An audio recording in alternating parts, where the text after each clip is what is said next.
வணக்கம் நேர்களே, காற்றின் கதைகள் சேனலுக்கு உங்களை வரவேற்கிறேன். முந்தைய பதிவில் வேதாளம் விக்ரமாதித்தனுக்கு சொன்ன முதல் கதையை கேட்டோம்.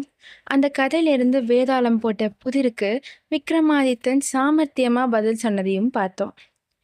வேதாளம் போட்ட முதல் கண்டிஷனை விக்ரமாதித்தன் மீறியதால் வேதாளம் தன்னுடைய முருங்கை மரத்துக்கே மறுபடியும் பறந்து ஏறி போயிடுச்சு. இனி கதையை தொடரலாம். விக்ரமாதித்தன் கொஞ்சம் கூட யோசிக்காம அந்த முருங்கை மரத்திற்கே போய் வேதாளத்தை தன் தோள் மேல சுமந்து கொண்டு நடக்க ஆரம்பித்தார். வேதாளமும் தன்னுடைய கொடூரமான குரல்களோடு இரண்டாவது புதிர்கதையை சொல்ல ஆரம்பித்தது.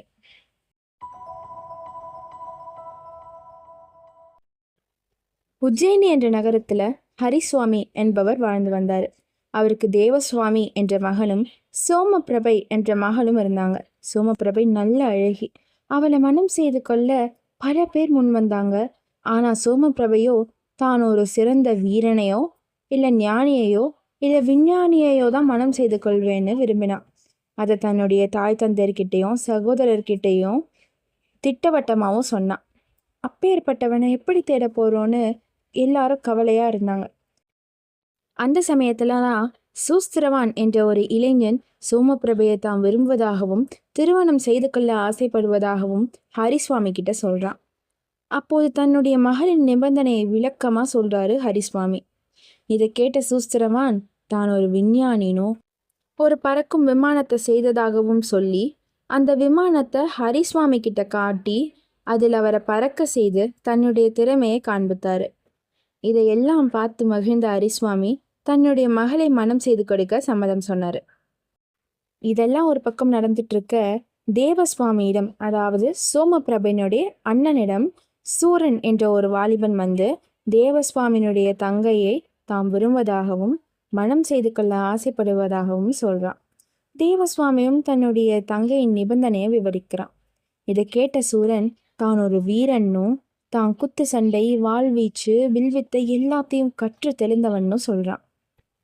சொன்னது மட்டும் இல்லாம தன்னுடைய திறமையை அவனுக்கு காட்டுறான். இதை பார்த்த சகோதரன் சூரனை விட சிறந்தவனை தன் தங்கைக்கு மனம் புரியவே முடியாது அப்படின்ற எண்ணத்தோடு தன்னுடைய தங்கையை மனம் செய்து தர ஒத்துக்கிறான்.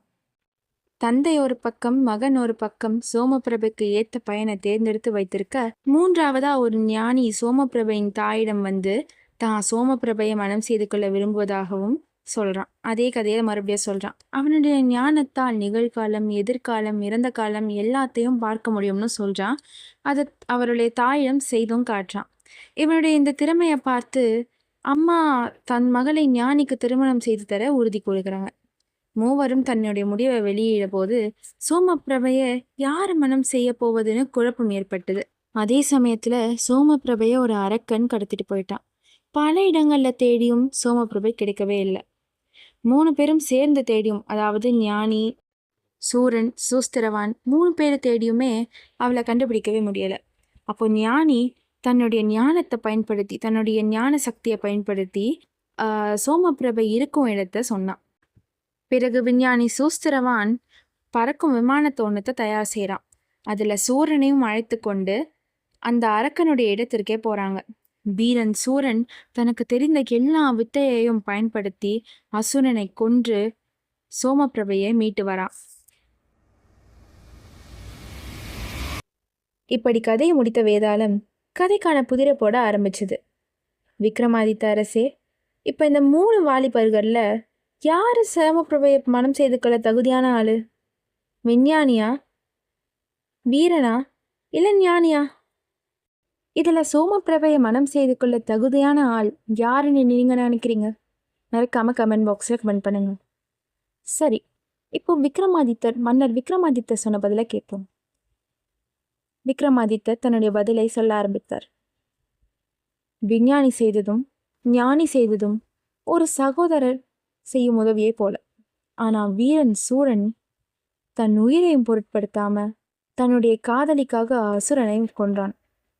ஆகையால சூரன் தான் சோமபிரபையை மனம் செய்து கொள்ள தகுதியான அவன் என்று தன்னுடைய விடையை சொல்லி முடித்தார் விக்ரமாதித்தர். விக்ரமாதித்தருடைய பதிலை கேட்ட வேதாளம் எதுவுமே சொல்லாம கொடூரமா ஒரு சிரிப்பை சிரிச்சுட்டு விக்ரமாதித்தருடைய கைகளிலிருந்து நழுவி மறுபடியும் அந்த முருங்கை மரத்தை நோக்கி பறக்க ஆரம்பிச்சுது.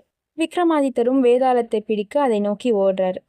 ஆக மொத்தம் விக்ரமாதித்தருடைய தலை தப்பித்தது. இந்த பதிவு உங்களுக்கு பிடிச்சிருந்தா லைக் பண்ணுங்க, ஷேர் பண்ணுங்க, கமெண்ட் பண்ணுங்க. மறக்காம காற்றின் கதை சேனலுக்கு சப்ஸ்கிரைப் பண்ணிடுங்க. தேங்க்யூ.